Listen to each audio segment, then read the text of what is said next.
संजय दत्त का Tesla cyber truck इस time India में बहुत ही ज़्यादा वायरल हो रहा है, क्योंकि साइबर ट्रक इंडिया में लॉन्च ही नहीं हुआ तो सबसे पहले संजय दत्त के पास कैसे आ गया।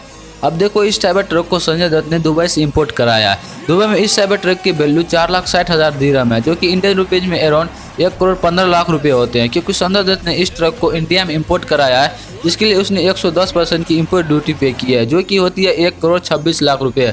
उसके ऊपर उसने 5% का IGST पे किया है। सारे टैक्सेस मिलाने के बाद इस ट्रक की कीमत 2,56,00,000 रुपये होते हैं।